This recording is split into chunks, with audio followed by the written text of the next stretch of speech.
This episode of The Unstarving Musician is sponsored by Liner Notes. Learn from the hundreds of musicians and industry pros I've spoken with for The Unstarving Musician on topics such as marketing, songwriting, touring, sync licensing, and much more. Sign up for Liner Notes. Liner Notes is an email newsletter from yours truly in which I share some of the best knowledge gems garnered from the many conversations featured on The Unstarving Musician. You'll also be privy to the latest podcast episodes and Liner Notes subscriber exclusives. Sign up at unstarvingmusician.com. It's free and you can unsubscribe at any time. This is The Unstarving Musician. I'm Rabanzo. This is my podcast. It features conversations with independent music artists and industry professionals with occasional special topic episodes featuring yours truly. A glimpse into the minds of my varied guests, all intended to help independent music artists better understand the marketing, business, and creative processes that empower us to do more of what we love. Make music. Welcome to another episode. It is a pleasure to be in your earbuds or speakers today as usual. My guest for this episode is New York-based singer, multi-instrumentalist Kayana. She recently dropped a new single and has more on the way, so that's exciting. Speaking of new music, I like telling you guys about new music, especially when it involves a former guest of the podcast, but Chris Taylor has new music on Bandcamp. I need to revisit his episodes and make them into one of those rewind episodes, so some of you who've never heard it will hear it. But you can find his new music at christaylor.bandcamp.com. He has a new album out called Heroes to Zeros. It's an EP, actually. And then, exciting news, especially for me, but lots of other people, because I'm a big fan. The Rolling Stones confirmed details of a new album called Hackney Diamonds, and they released a single from that album. It's coming up. I understand the beloved Charlie Watts, may he rest in peace, will be featured on a couple of those tracks that they recorded with him in 2019, and that Bill Wyman will also be featured on a track, hopefully one of those that Charlie plays on, but the great Steve Jordan will be apparently filled in for the rest of the drumming, and they have some pretty special guest appearances on the album that I heard about. I'll let you find out about those if you're a fan or curious. Before we get to Kayana, I must remind you, if you love this podcast, please visit unstarvingmusician.com/crowd sponsor to learn about the many ways of showing your love and support. We have a new tip jar there, so, click tip done. Out. Your support equals love, and we appreciate it. By the way, I almost forgot, but I just opened a wonderful beer from a local brewery in Querétaro called Hercules. The beer's called Buen Chofer. That's good chauffeur, I believe. It's a wheat beer. I've never had it, but I've been meaning to mention these guys to you if you're ever here and you like beer. And I'm going to mention it to those guys at Hercules too. That's Hercules. Because I really like their stuff. Kayana, my guest, is what I would call an emerging music artist. We talk about a lot of stuff, including her latest single, her drip release strategy, whereby she's recorded a lot of music that'll be on an album, but she's going to drip it out over several weeks, and months. We talk about her manager, her producer, her travels, and how music comes into play, her full-time job in pharma and how that works with her music, her performing and the frequency by which she does so, finding her musical lane, how a creative retreat led to the outline and theme of her forthcoming album, and then we talk about self-forgiveness and dating advice, and dating, something I know nothing about. I've been married a long time. We also discuss a short film commission gig she got, which was interesting, and more. Always more, right? You can find all things Kayana at kayanamusic.com. There will be a link in the show notes. Please enjoy my conversation with Kayana. Where are you today? I'm in New York. That's right. I live and work. Cool. I gathered you have another gig that you do full time and you balance your music career with that. So I'm actually in the office right now. I work in healthcare. Oh, wow. What do you do? So I do data analytics in the pharmaceutical industry. Oh, wow. That's my day job. Yeah. My wife began her career in the pharmaceutical industry, but more of like a lab person. And nowadays she Oh, consults with medical device companies, helping them with the QA stuff. So kind of related. very cool. Yeah. Oh, that's awesome. Yeah. Yeah, So I do equally music and healthcare. that's cool. We should talk more about that. And were you born in that area? Yeah, I was born in Manhattan. Nice. All your Yeah. family still there? My mom is here, and yeah, my family is actually my mom's side is from Japan, and my dad's side is from Haiti, but they live in Montreal. So they're kind of all over the place. But my mom and I are in New York. I was checking out your work, and at some point, I was thinking about your ethnicity. I don't know Hmm. if it's even PC to say that anymore. But anyway, I was because you're very unusual looking in a nice way. And then Yeah. I was watching a reel that you did where you mentioned that you had Haitian ethnicity, and so wow, what a Yes. combination, Japanese and Haitian. Yeah. Did I gather correctly that you have a single that's about to come out called Independent? Yes, I do. So I actually have a ton of singles coming out. What I'm doing is I recently finished a full album of 12 songs. And so I'm rolling it out over the course of 2 years. So there's 12 songs. It'll be coming out every 6 weeks. So I just released Trippin' this summer. In 2 weeks or so, I'll be releasing Independent. So you'll be hearing a lot of new songs from me coming out soon. How cool. Now, I'm not great at math, but I got a little lost. So you're releasing something every 2 weeks? 6 weeks. Oh, 6 weeks. Okay. And Yeah. then that'll transpire over the course of a couple of years. Yeah. So then September 2024, if we stick to the schedule, the full album will come out. Very nice. And what is involved? I've released a couple of singles in my lifetime, which was kind of somewhat Mhm. recently given the span of my lifetime. But what is involved for you in the planning of all that? And you, sorry, I think you just mentioned that you did so, and I assume you did because I was looking at some of your work. But you've already started releasing some of it. But what's involved? In the marketing process and kind of The, rolling out the music. the whole thing. So you've already recorded it for the most part, right? And everything's ready to go. Like you could drop the whole thing today if you really wanted to. I mean, as Yep. far as having the music ready goes, right? Yeah, Okay, so just like give us a picture of what the rest of it looks like. sure. So I recorded all of this in about a year or so, and I worked in collaboration with a producer, Low-Key Beats, who is absolutely amazing. He's based in Ghana, so we did all of this on video conferencing and just virtually, which is honestly incredible that we're able to do this now. And so we co-produced some of the songs, and then he produced some of them, and actually most of them. And I would write the music, the lyrics, and we'd go back and forth with edits. So it's been an incredible process writing all of this music. I really wanted to release it. I was really trying to just release the whole album because I wanted a cohesive album to come out. And so I was like ready to go to release it. And I talked to a lot of PR people to get their input, and they all said, "Don't do it, don't do it." It's a singles market. And so definitely, took everyone's advice into consideration, and I decided to do a slow release schedule, which honestly is paying out. And I do love that I'm doing that because I get to take my time with all of my releases.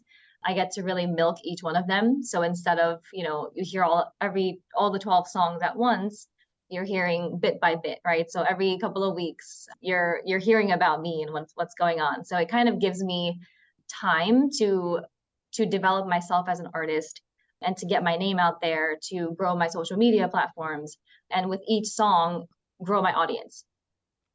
Great, and hey, it is all about content, so you've definitely got the next couple of years lined out for you. Yeah. Yeah. And in the meantime, I'm doing features. So like being on, singing a chorus on someone else's track or working with a rapper and doing a chorus and things like that. So I'm kind of, people are reaching out for stuff like that. So I'm doing other people's work and collaborating with different people in the meantime. Do you have a manager or someone that helps you work out all those collabs, or are you just kind of working all that stuff out yourself? I do have a manager. She's also my best friend, and she is honestly the greatest. So her name is Manal. She manages. She also is like from my music videos. She's my costume coordinator and my hairstylist and my makeup artist, and she really does it all. And she finds all these videographers and different artists to collab with and venues to perform in. We kind of do it together. Very nice. How did you meet this producer who's based in Ghana, you said? He reached out to me on Instagram actually, a couple of maybe a year ago or so, asking if I would sing a chorus on his track. And so I did. And that was a kind of a trial run to see how well we do. And I really liked working with him. He was extremely efficient. I recorded the chorus, and then the following day, the song, he mixed the entire thing. And then the following day, the song was out on Spotify. So like it was really fast, really efficient. And I really liked the way that he worked, and we worked well together. So I decided, let's give this a shot. And I said, let's do one of my songs together. And then I said, let's do another one. And then it ended up being a whole 12-track album we did together. Oh, nice. Nice marketing he did. Maybe it was inadvertent, but nice marketing. Yeah. So I read a post from you speaking of, well, thinking of working with a producer. I'd read some things about you just based on some social media stuff that you had, that you were producing some of your earlier stuff, and last year you were contemplating, okay, do I keep doing this or do I work with another producer?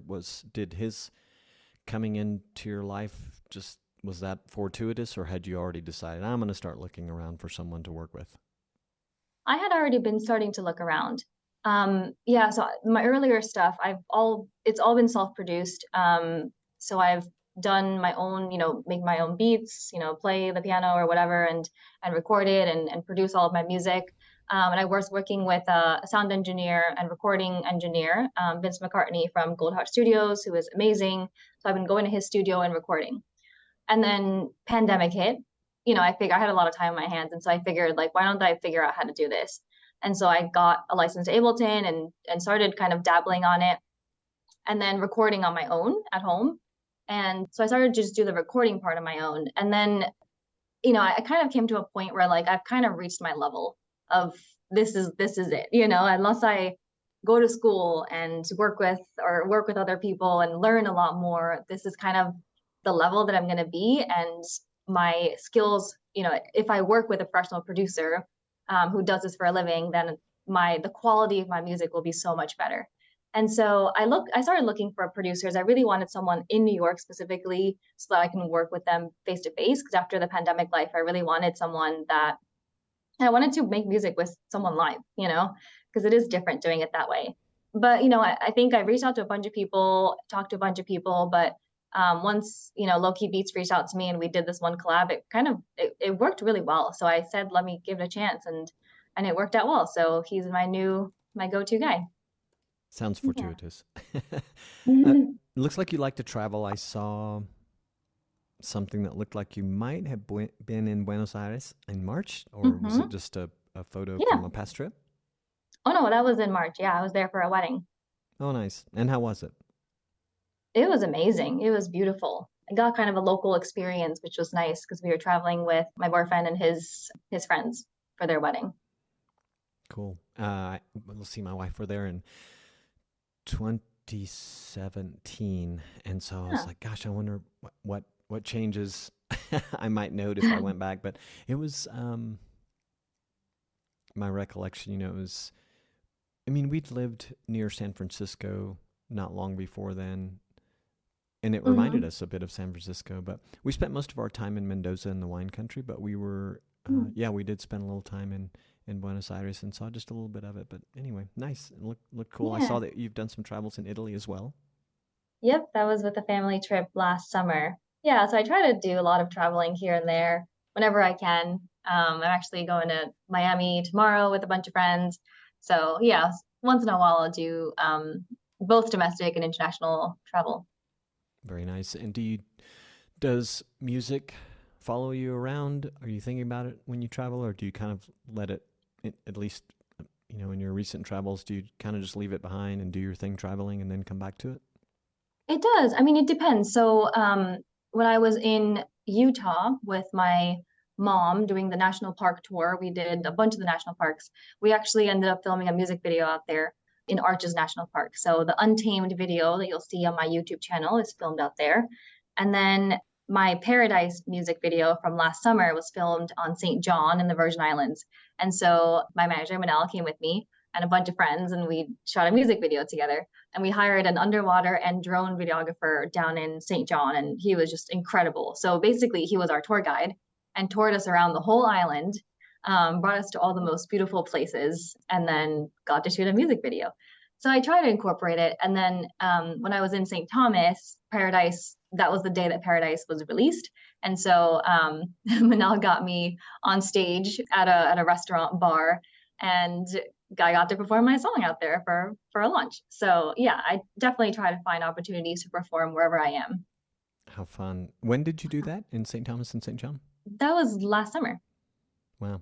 My wife and I got married on St. John. Our licenses it was actually done in court on St. Thomas, but it's been a long time ago. That's amazing. Yeah. Such a beautiful place. It is. It really is. Well, now I have to watch it's the Paradise video, right? Yes, the official music video. There's two versions, but the official one, that one's in St. Thomas and St. John. I'll have to watch it and see if it brings back any memories. Yeah, that one was so fun to film. You seem to have a bit of world music influence, and then I guess clearly some domestic influence too. But can you talk about the kind of things that you listened to when you first started getting into music and what you're into these days? Yeah, that's actually a really hard question because I am genre agnostic and I don't like to conform to one particular genre, although I do say I'm pop R&B now. I grew up with a lot of classical music and jazz because my mom is a classical and jazz pianist, and my father was a reggae hip hop artist. And so I had like basically everything that I was listening to at a young age. And so now honestly, it's whatever I'm in the mood for. I am getting really into afro-beat, and I think working with Loki Beats is part of that because his style is a lot of afro beats too. And so I'm trying to figure out like, how do I make my voice fit into that? And really trying to work with my voice coach and figuring out what genre my voice fits into. And, I have a very classical voice, a classically trained voice, right? And so it's hard to figure out like, can I sing pop? Can I sing this? But I've kind of stopped thinking about it that way. And it's like, this is my voice and I'm going to use it for whatever genre I want to sing. So my music there's, pop, like Trippin' is very pop, right? Independent is more hip hop. The beat is more hip hop. And then I've worked with rappers before and sang hip hop. I wouldn't say like my voice is hip hop, but the song is hip hop, right? And I'm singing choruses on it. And I've done things like Untamed, which is more like an everyday, which is more singer-songwriter, like smooth vocals over, smooth synth, things like that. So yeah, I've really sang a whole different variety of genres. It sounds like it did. And did your parents have career success in their respective forms of the art? I think so they were actually like concert producers. Mm-hmm. So my mom is a pianist, and she played at a bunch of the piano bars in the city. And I think when she had kids, she kind of had to pivot. And then because it's a night job. And then my dad was doing producing as well, but they were both putting on concerts, like jazz concerts. And their whole idea was getting young and upcoming jazz artists to venues in New York City, in Manhattan specifically. So they would get people to play at these, jazz clubs and promote them. And so that was kind of what they were doing back in the day before my time. But now my mom plays piano at the church, and organ as well. Yeah, but they both kind of moved on to other things as well. Nice. So you play piano, guitar, and I saw you playing a wind instrument that I either maybe haven't seen or I just could not remember the name of. Can you tell me what it is? And maybe you play several, but... Yes, so I do play the clarinet and the oboe. The oboe is actually my primary instrument that I play in the United Nations Symphony Orchestra right now. So is it possible that I saw you playing the oboe? Because I would have thought I might recognize the clarinet, but the oboe not as easily. I do have videos of myself playing both. So, they both look very similar. So I trick people by seeing which one I'm playing. It's sad. I can't identify them. I'm just not exposed to them since I was super young, and at the time I probably had like marginal interest in them, but it was very cool to see you playing it, having listened to your music. And at first I was just seeing things of you singing, and of course I'm listening to you sing. And then I saw a couple things of you playing keyboards or piano and acoustic guitar. So anyway, it was cool to see you play that. So you play it with regularity then? Yeah, this past Sunday I was playing a piano vocal duet in church. And so, yeah, I do try to play as often as possible. I do play the oboe for an orchestra right now, and it's every Wednesday I have rehearsal. So I was there yesterday playing. We have a bunch of concerts throughout the city, maybe 3 or 4 times a year. So I'm playing very regularly. So you sound really busy, and that reminds me one of the things that you had thrown out at me. Thank you, by the way, for giving me some suggestions. But was basically balancing a full time work Hmm. gig with a music career. So you sound very Yeah. busy. But what are your um, best tricks, I guess, as far as making it all work? Yeah. So I think having a work environment that is supportive of my music endeavors has been incredible. I've worked in areas that weren't very supportive, but my team now, so I work in healthcare, and I work a 9 to 5, but my team is extremely supportive of what I do outside of work. They're extremely supportive of my music, and even our big boss, like he for our team meetings, whenever I'm launching a new song, he'll have me put it on the screen, and we'll all sit around and watch my music videos together. And he's so excited about it. And our employee resource groups, our teams, like they all share it out to the whole company. So everyone pretty much knows that I do music. So it's no longer a secret. Sweet. So they're kind of like a PR arm at work, a Exactly. marketing arm. Yeah. That's Yep. nice. My colleagues say there's a fan club within my company. And so one of my colleagues is like, oh, I'm the president of the fan club. And they all argue who's the president of my fan club. So it's definitely very supportive. That's great. That is Yeah. great. And do you perform or tour much? I do perform, not as often as I probably should, but I was playing at Rockwood Music Hall in New York a couple of weeks ago. I played at SOBs for R&B night, and so I've done a couple here and there, and then like benefits and variety shows and things like that. So I guess I don't seek it out as much, but whenever I have the opportunity, I will. And then any open mics or things like that that I can just hop on stage, I'll use that as practice as well. Has that just been a product of time and timing that you're not performing as much as you want to? Yeah, I mean, I do, having a full-time job and trying to record on at night, and it is a lot, and doing even one show make it is a lot of effort. And the other thing is like depending on the type of show it is, all the marketing is a lot as well. And I've kind of pulled my friends to say like if I did a show every 6 weeks, would you come? If I did it every 6 months, would you come? And it was about every 6 months. And so I can't, these shows are honestly now it's up to like $35 a show, right? So it's not people aren't going to pay to see me perform if I'm singing the same songs, right, every 6 weeks. And so whenever I have a lot of new content or a full set of new songs to perform, I'll try to get out there and perform. And now that I have a whole bunch of new songs, I was performing a bunch of them at Rockwood a couple of weeks ago, but I still have a lot more that I haven't released at all to any audience. And so I'll definitely be seeking more opportunities in the coming months. Cool. So you mentioned ticket prices. Is that, excuse me, is that part of the music scene in Manhattan, or I'm guessing it's more a little bit about the scene that you're in? Yeah, I think it varies. I think there are ones where it's like, cover charge to get in of like $10 cover charge, but then there's ones that are, a ticketed event. And it also depends what the commission rate is, right? Is it worth it for me to do this show? So I do have to look at it in that sense too. Am I the one marketing it or other people marketing it? If it's me marketing myself, it's the same people that's showing up, right? The same 30 people showing up to my shows. I want to reach a broader audience than that. So when it's a variety show where there's a bunch of other performers and they're all marketing it to their people, that to me is more enticing to perform because there's a wider audience that I'm reaching that I can then add to my own fan club. And I guess because it's all kind of new, right? Just, I mean, Mm-hmm. you as an artist, and I know you've put some stuff out in the past, but it is all relatively new, right? So you're in the process of establishing a beachhead of your audience, right? Yeah, and because I pivoted several times of like doing pop and then doing this and now, working with this producer and like my music sounds different now. It is kind of like starting over multiple times. So this album is really my first one where it's a different level of quality, I think, compared to the music I was doing when I was self-producing. And I think with each, project or each year or each album I'm working on, the quality will improve. And so I'll feel like maybe it's different, but I do feel like I'm putting a lot more effort now in the quality of my music as well as the marketing of my music than I was before. Pivoting begs the question of, do you feel like you've kind of found a groove that you're going to stay in, a lane you're going to stay in for a while, or is it yet to be seen? I think so.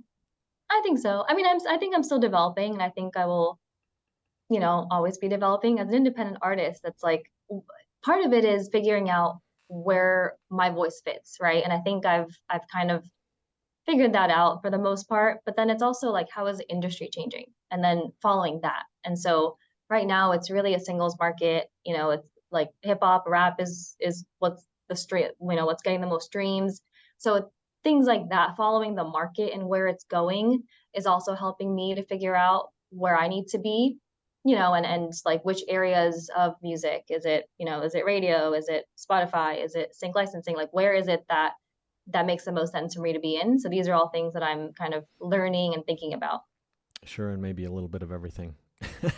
Yeah, Seems to be how a lot of that's what artists it ends up being. approach it. Yeah, But it's like different percentages of, time that I would want to spend on each given, based on the return on investment. So, sure. Mm-hmm. Makes sense. I believe I wrote this down from your bio, but it said your upcoming album reveals the story of the broken pieces of your family, your journey navigating difficult relationships, learning to love and accept yourself, and well, there's a happy ending that you won't give away. But can you talk a little bit about those themes? Yeah, this is actually why I wanted to release the album as a whole and not in pieces, because I'm releasing them kind of out of order.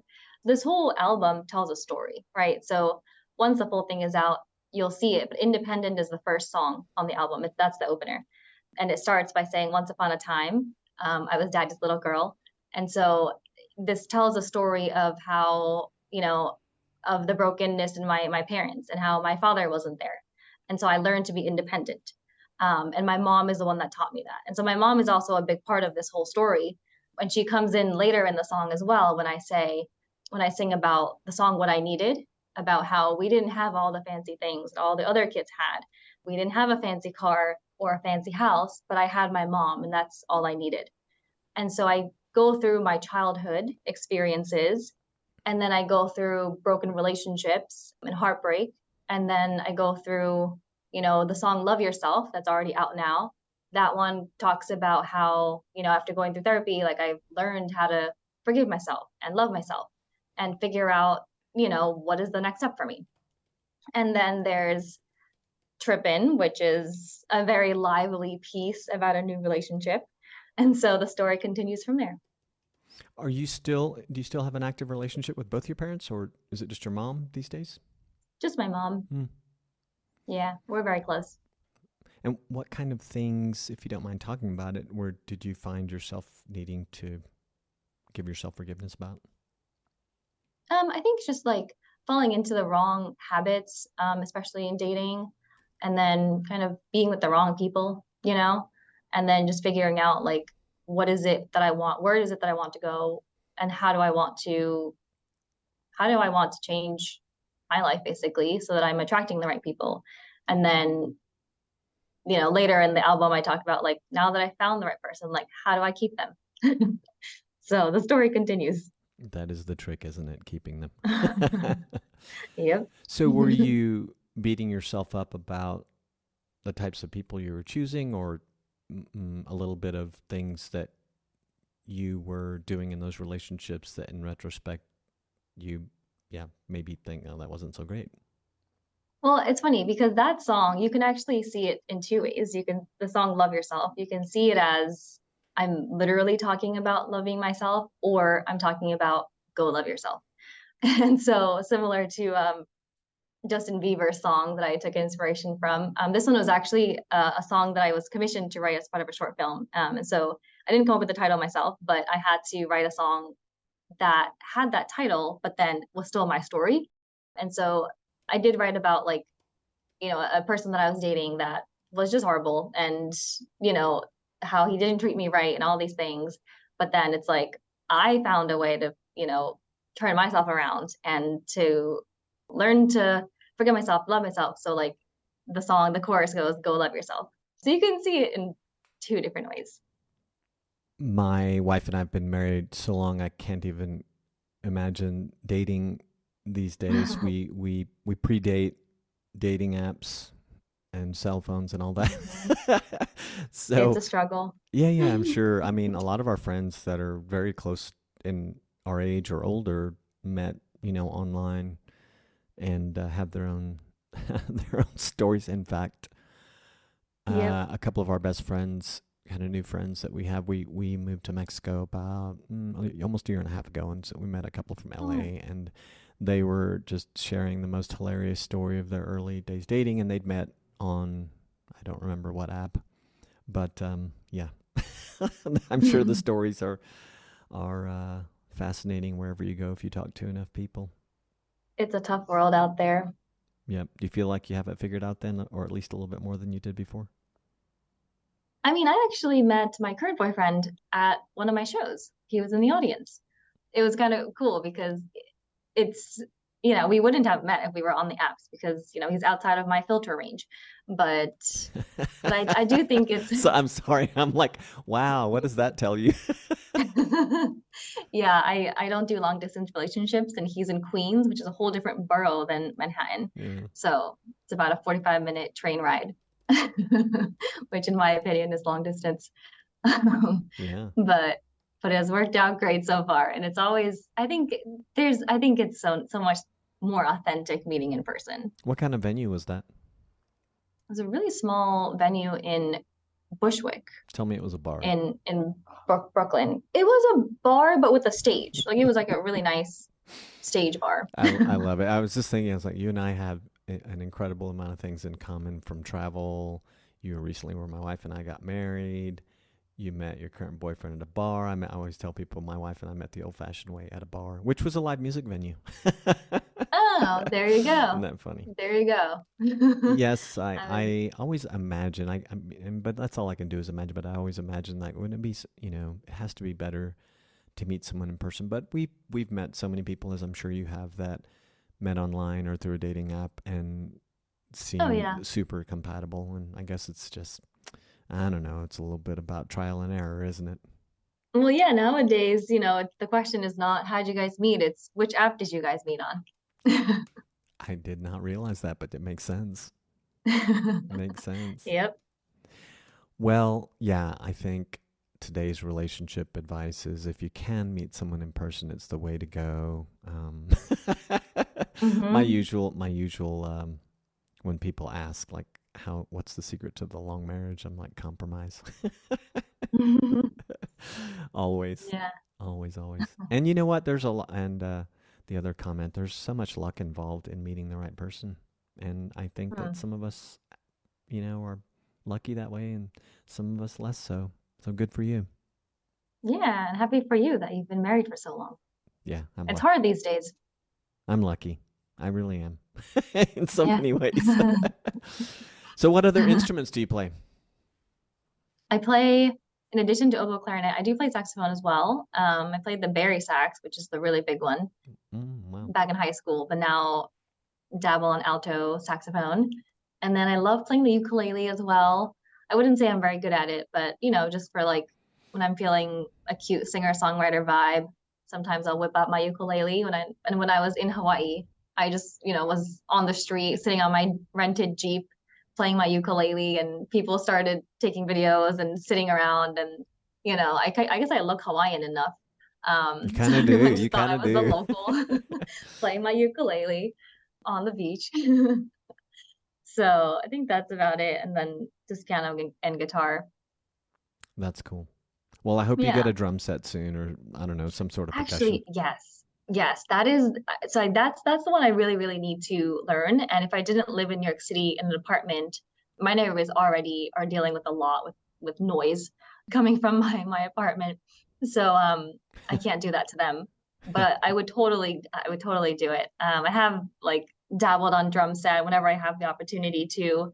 And I have learned it, but because, when I was producing music and making the beats, it is definitely helpful knowing like what is a hi-hat and like what's open and closed and all these different things, like when to use a kick drum. So I do have like the fundamentals and the basics of a drum set, which helps in being able to create the beat. And nowadays, so much of it is, I mean, everything is computerized, so you don't have to know how to play anything in order to make music. But I think that's the one thing that would be really, really helpful. And I just think it's really fun to play. Yeah, and it's so funny. I play drums and have forever, and I take so many things for granted. Just the little things you were mentioning. I'm like, well, of course, but I mean, you just can't assume that everyone knows that stuff. I've interviewed this drummer years ago, young woman, single mom.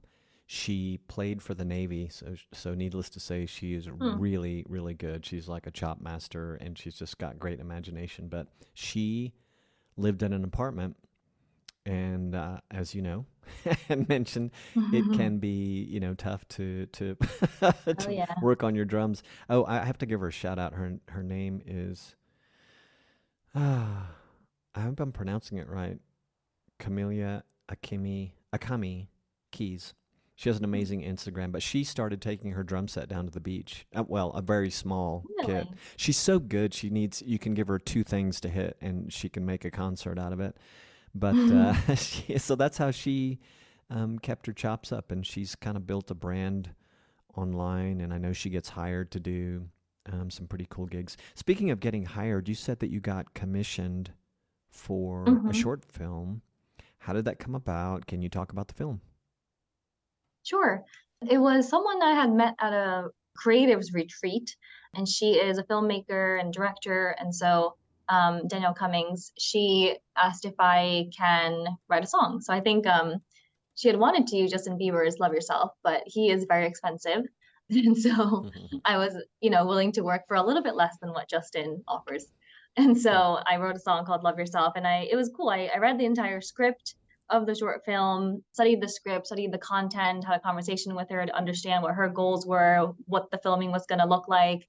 And then, but I did want to make sure that it was something that I can also use for my own platforms because it was non-exclusive, and then something that fits my story as well. So yeah, I was able to write something pretty quickly, and then I had low key beats create a beat on it. So yeah, within maybe like 2, 3 weeks or so, I had a song ready. And then that film, which is called Lobe Yourself, was filmed at the Short Film Festival. It was at the National Women's Theater Film Festival in North Carolina at the end of June, and it won a bunch of awards. So yeah, it was a really fun process, and so that kind of got me into thinking about sync licensing and how that works, and trying to figure out if I want to go into that world. Yeah, I think it can be a great world to be in from what I've gathered from talking to a lot of folks who dabble. Is that short film available for people to see online anywhere? I'm actually not sure if they made it public. I will have to check on that because I'm not entirely sure. Yep. I was looking around as we were talking. I don't see it, but that's pretty cool that you meant that. Tell me about this creative retreat. Yeah, so it was part of a Christian retreat as part of an organization called Renew York. So it's like Renew, but New York. I get it. Um, and it's upstate in Westchester County. And it was a time of just like getting into, I mean, taking us out of the city, which honestly in itself is a whole nother world. Give us time to think and enjoy the scenery and get inspired to create. So it was filled with various different creatives, from singer-songwriters to dancers to film people to poets.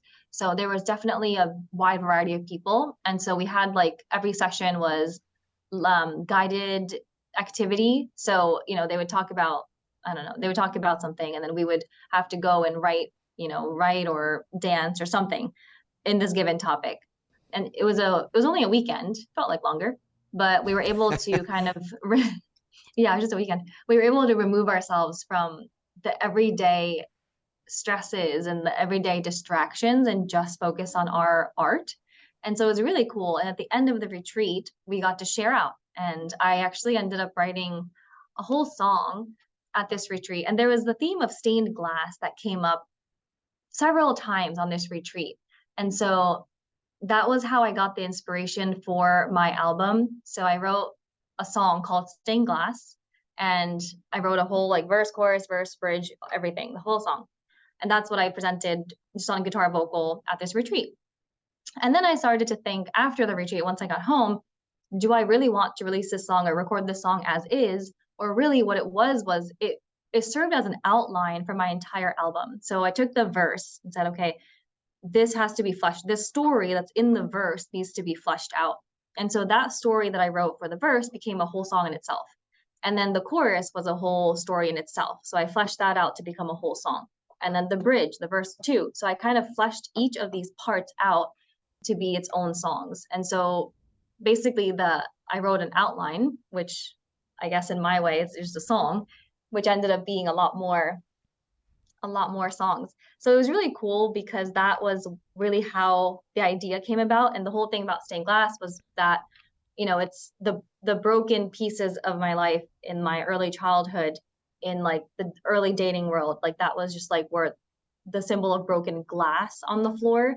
And then, how I have a very strong faith background as well. So like how, God was picking up those pieces and painting those pieces and putting the colors together. And ultimately I have this beautiful work of stained glass.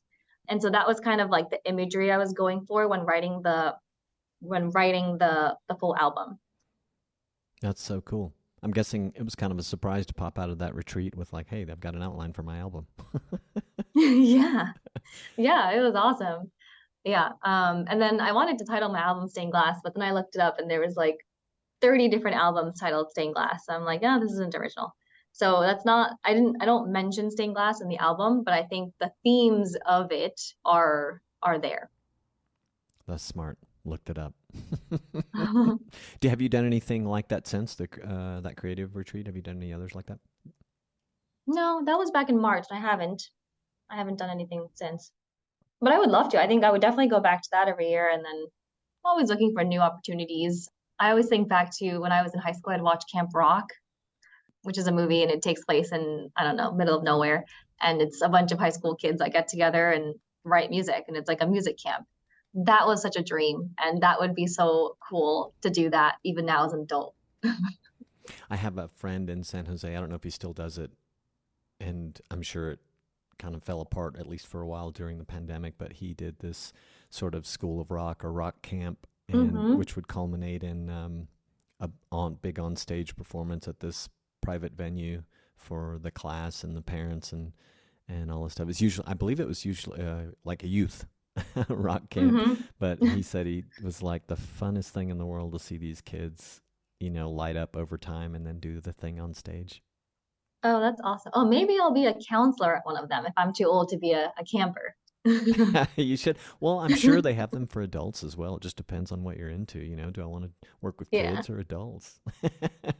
Preferably adults, but yeah. Well, Kayana, I didn't ask you is that your given name by chance or an artist name? Your artist name? Kayana is actually my first name. It's a beautiful name. Where's it from? Which one of your parents came up with that? It's from my dad. So I have a separate Japanese name, but this is I would say my Haitian name. It's a really beautiful name. Thank you. Kayana, it was great talking with you, and I know that people can find out about you and see your socials to figure out what you've got going on at kayanamusic.com, and that's Kayana with a K and a Y and a lot of A's and an N. And I'll put that in the show notes. Thank you so much for spending time with me. Awesome. Thank you so much for having me. This episode was powered by Podcast Startup. If you feel you need a little help with that podcast you're contemplating, Podcast Startup may be just the thing for you. Podcast Startup is a program designed for new podcasters. Did you know that most podcasts don't make it past their first few episodes? That's right. They start, they stall, and then they die. Sustaining a podcast ain't easy. It's commitment. A lack of planning and misaligned expectations are a recipe for fast burnout and fade out for podcasters. This is exactly the kind of thing that Podcast Startup was designed to help you with. If you're intrigued, if you want to start a podcast the right way, go to unstarvingmusician.com/podcast startup to learn more and to receive free podcast startup tips from yours truly. Thank you for listening. You can leave us feedback, questions, comments, complaints at unstarvingmusician.com/feedback. If you enjoyed this podcast, please follow us on Apple Podcasts, Spotify, or wherever you listen. If you love this podcast, please visit unstarvingmusician.com/crowd sponsor to learn about the many ways of showing your love and support. Your support does indeed equal love. The series music you heard in this episode is New Gods Part 2 by yours truly. Find links for all the places to hear the full version with vocals by yours truly at rabonzo.com. If you do not yet have a website for your music, check out Bandzoogle. It was created to help musicians and bands build their website and manage direct-to-fan marketing and sales. Bandzoogle has amazing design options, a commission-free store to sell music, merch, tickets, and more, plus tools that can capture detailed fan data for you. Try it at bandzoogle.com. Use the promo code RABONZO, that's ROBONZO, to get 15% off your first year. Find links for all the people and things talked about in this episode at unstarvingmusician.com. Peace, love, and a whole lot of gratitude.